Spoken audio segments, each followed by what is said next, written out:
What is up, guys? Welcome back to S3M2 Football and welcome to today's football preview video. We are sticking with the English Premier League, so please join me as I talk just a little bit about this weekend's Super Sunday fixture that is kicking off on Sunday, the 21st of September at the Emirates Stadium in London. For today's fixture, we will be talking about Arsenal going head to head with Manchester City.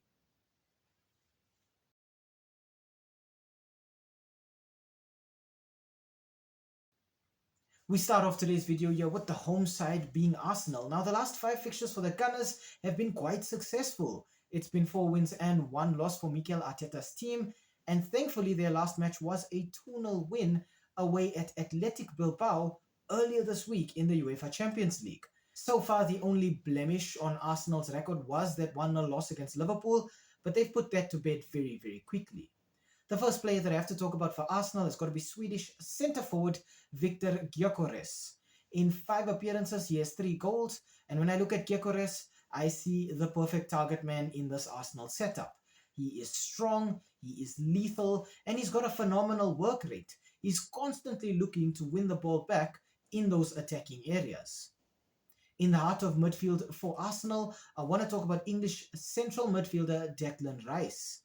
In 5 appearances, Declan Rice has 2 assists, and when I look at him, I see a typical box-to-box midfielder. Declan Rice has tons of stamina, he's very composed in those central areas, and he is a very, very flexible player. Defensively for the Gunners, I want to talk about Brazilian centre-back Gabriel. In 5 appearances, he has no goals or assists as yet, but when I look at Gabriel, I see the defensive rock at the Emirates. This is a player who is very, very physical, he's very aggressive in how he wins back possession, and he's just overall a very imposing centre-back for any striker to have to deal with. Tactically for the Gunners, coach Mikel Arteta will want his team to play their possession style of football, but also with some opportunities to use the counter-attack. To that end, I think we will see Arsenal lining up in a 4-3-3 formation. Centrally, Arsenal have some very good, balanced and hard-working midfielders, but out wide, that is where this team truly shines. Wingers like Gabriel Martinelli and Leandro Trossard have the talent and creativity to create chances and provide constant threats in those wide areas all the time.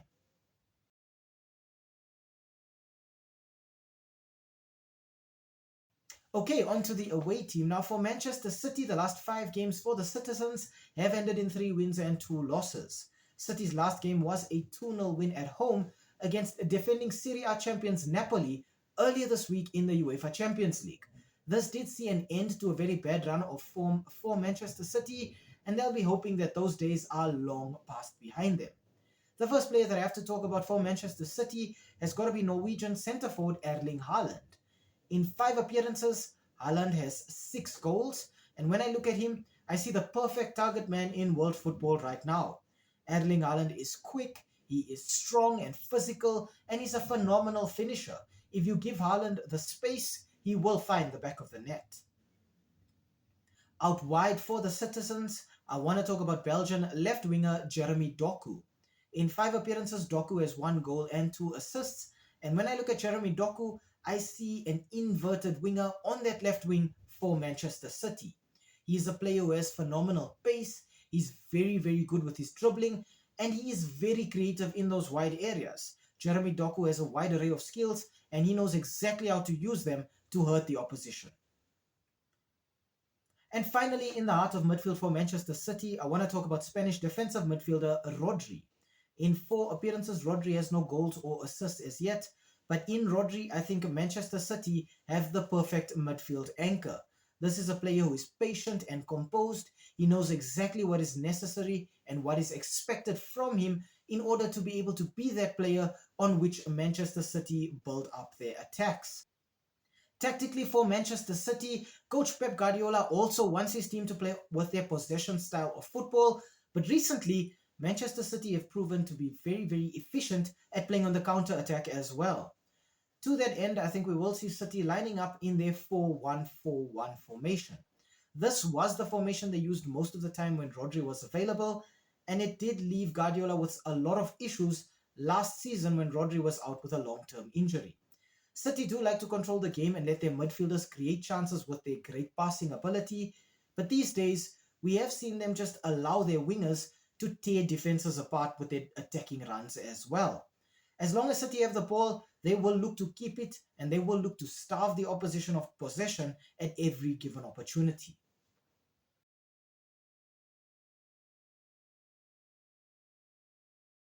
Okay, on to the head-to-head and our verdict. Now, the last five fixtures between Arsenal and Manchester City have ended in 3 wins for Arsenal and then 2 draws between these two teams.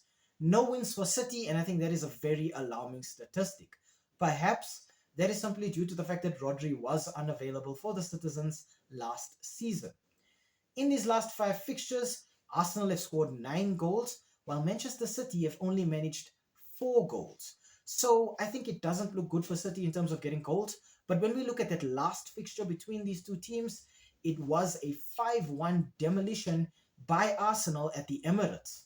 And this shows that Arsenal are very, very strong at home. In terms of the league table right now, Arsenal are second with 9 points, while Manchester City are eighth with 6 points. So just 3 points separating the teams, which means that if City wins here, they could potentially leapfrog Arsenal into those top four spots.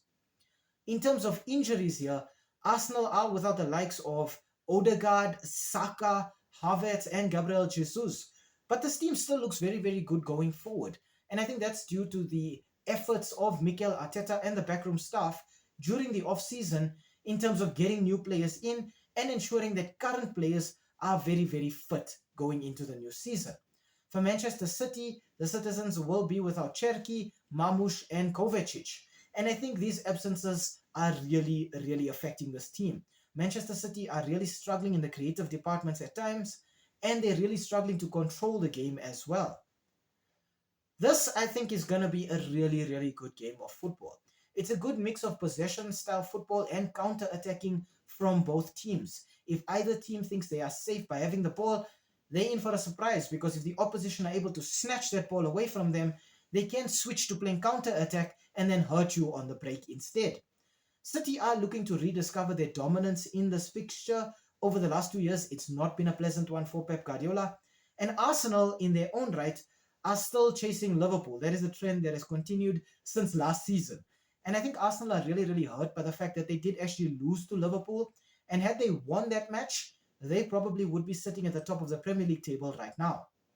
There is a definite home ground advantage in this fixture. If we look back at those last five fixtures between these two teams, when Arsenal played at home, they won. When City played at home, they drew, which means the deck is already stacked heavily against Manchester City.